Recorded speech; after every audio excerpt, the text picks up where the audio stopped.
Sir, I come from a part of India that gave birth to revolutionaries and wrote courage in blood. And I also represent an India where saying Joy Bangla or singing Amar Sonar Bangla is enough to strip you and brand you a labeled Ghuspetia. Sir, I come from an India that thunders Sabka Saath, Sabka Vikas from every podium. And I come from an India where West Bengal's rightful dues to the tune of 1,96,000 crores are frozen in cold bureaucratic silence. Sir, what is withheld is not just money.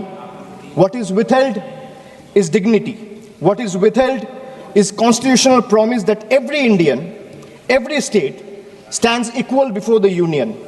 This is not governance or federalism, sir. This is a message that you stand in line or you'll be made to pay the price. And that is the tragedy of our time. India has two faces, but that one India is being asked to kneel before the other is the truth that we all are facing today. Sir, I come from an India where the finance minister proudly declares with absolute confidence that India is the fastest growing economy in the world. And I come from another India where Bengal, after contributing 6.5 lakh crores in taxes in just last 7 years, is systematically denied its rightful share.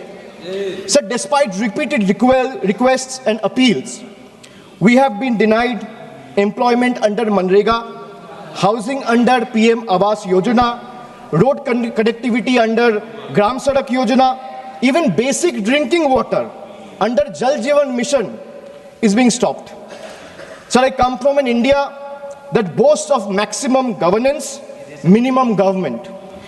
And I also come from an India where governance means abandonment, where the poorest are forced to fight for roti kapra makan, where wages are held hostage, where houses are sanctioned on paper but erased in practice, where even drinking water becomes a bargaining chip in a political vendetta. I come from an India where farmers are stopped at the national capital with nail embedded in the roads with concrete barricades. And I also come from an India where terrorists can enter the national capital and carry out blasts killing 15 innocent people. I come from an India where we are told, and I quote, India's borders are safe and they cannot be violated. A promise that is made from the highest office.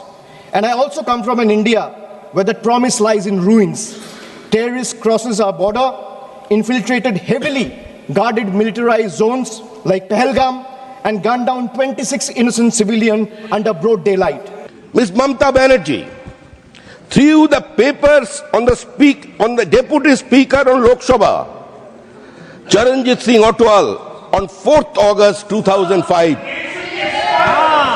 कितना बारी ये लोग ममता बनर्जी का नाम लिया, record खोल के देख लीजिए, सारे expert whatever will not be there will not be there. जो कागज छोड़ के क्या कहना था उस समय, जब पश्चिम बंगाल की वोटर लिस्ट बांग्लादेश से भरे हुए हैं, कोई बांग्लादेशियों को लेकर सीपीआईएम को हम चुनाव करने नहीं देंगे. She was in tears by that time and she threw all the papers to the speaker desk. सारा देश ने तमाम देखा ये नजरिया क्या हुआ था. ममता जी ने जो किया उस समय we did express our solidarity with Miss Mamta Banerjee, जो करना चाहिए था. आज पश्चिम बंगाल में क्या हो रहा है, जो ममता जी बोल रहे हैं वही बात हम बोल रहे हैं और वही बोल रहे हैं हम. 2005 in the year of 2005 on 4th August what Mamta Banerjee said, वही बात आज हम दोहरा रहे हैं कि पश्चिम बंगाल से जो आप ये घुसपैठियों से मुक्त करो. जो लोग किसी समय इस देश छोड़ के चले गए थे, हंस के लिए पाकिस्तान लड़के लेंगे हिंदुस्तान, सिलेट नियची दोनों वोटे आसाम ने वो लाठी छोटे, वही लोग हिंदुस्तान में वापस आ रहे हैं. और हमारा पार्टी मतलब हमारा we are in same fraternity, हमारा ही पश्चिम बंगाल का एक नेता बोल रहे हैं. आफ्टर ऑल हम लोग सभी एक जगह से आ रहे हैं सर. इसी का पार्टी का एक नेता बोल रहे हैं एक भी बांग्लादेशी का नाम वोटर लिस्ट का बाहर नहीं रहना चाहिए. It is very much in the public domain. Very much in the public domain, address the sir. chair. Address the chair. Sir. Anything that is not authenticated will not Sir. go on record. I'm ruling it. Anything not authenticated will not go on record. Sir. Please continue. 64 lakh ऐसे voter का नाम पाए गए अब तक, जिसका पिता और पुत्र का एज का डिफरेंस है सिर्फ 15 ईयर्स है। सर, इससे मुक्त होना चाहिए। ये एक कॉन्स्टिट्यूशनल प्रोसेस, ये कॉन्स्टिट्यूशनल बॉडी है election commission, it's an constitutional authority. SIR is going on. You have to accept it. 12 राज्य में आज SIR हो रहे हैं और एक ही राज्य पश्चिम बंगाल में हंगामा हो रहा है। क्यों हो रहा है? सर, अब भाई बहन का शादी हो गया ये वोटर लिस्ट में, तो इसका तो सुधार होना चाहिए। क्यों इसका खिलाफ आवाज उठा रहे? सर, सिर्फ लैंड जिहाद नहीं सर, लैंड जिहाद, लाभ जिहाद कौन किसका वसा था? एक कॉइनेज किसने निकाला था? कोई बीजेपी नहीं, एक कम्युनिस्ट पार्टी का नेता ने।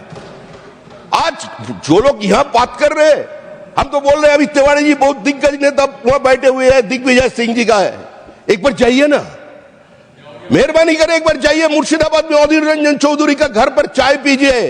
अधीर रंजन चौधरी का स्टेटमेंट क्या है? बोले यह तो चोरी नहीं, बंगाल में तो वोट का डकैती होता है।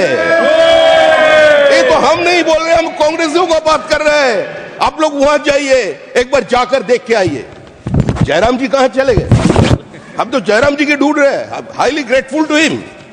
जयराम जी 2009 साल में, in the year of 2009, Jairam ji ने इंडियन बोटेनिकल गार्डन का नाम आचार्य जगदीश चंद्र बोस बोटेनिकल गार्डन रख दिया था।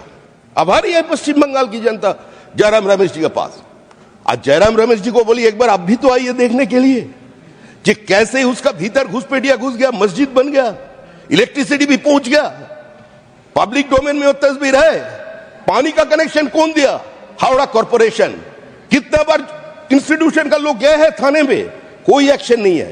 Shah institute of nuclear physics, जिसका साथ सीधा संबंध DRDO के साथ है, उस जगह रोहिंग्या बैठे हुआ है और उसका नाम वोटर लिस्ट से निकालना चाहिए। किसी भी हालत से रोहिंग्या को मुक्त करना चाहिए। बांग्लादेशी घुसपैठियों को छोड़कर वोटर लिस्ट में होना चाहिए। कोई आवाज उठाने का बात नहीं है। ये अब सैटेलाइट पिक्चर के लिए writer side, Sundarban area, Namkhana, Gosaba, Pathar Pratima जा करके देख के आइए। वहां लोगों को बैठा कर ऐसे जमीन घेर रहे हैं, पूरा मैनग्रोव आज डिस्ट्रॉय हो गया वहां से। आज ये पर्यावरण का खिलाफ छेड़ दिया। ये जो पार्टियां हैं सब पश्चिम बंगाल की आम जनता नहीं, सिर्फ लोकतंत्र के खिलाफ नहीं, खुलेआम चुनाव आयोग के खिलाफ बयान दे रहे हैं, खुलेआम पत्रकार के खिलाफ बोल रहे हैं, दोलाजियात बात कर रहे हैं।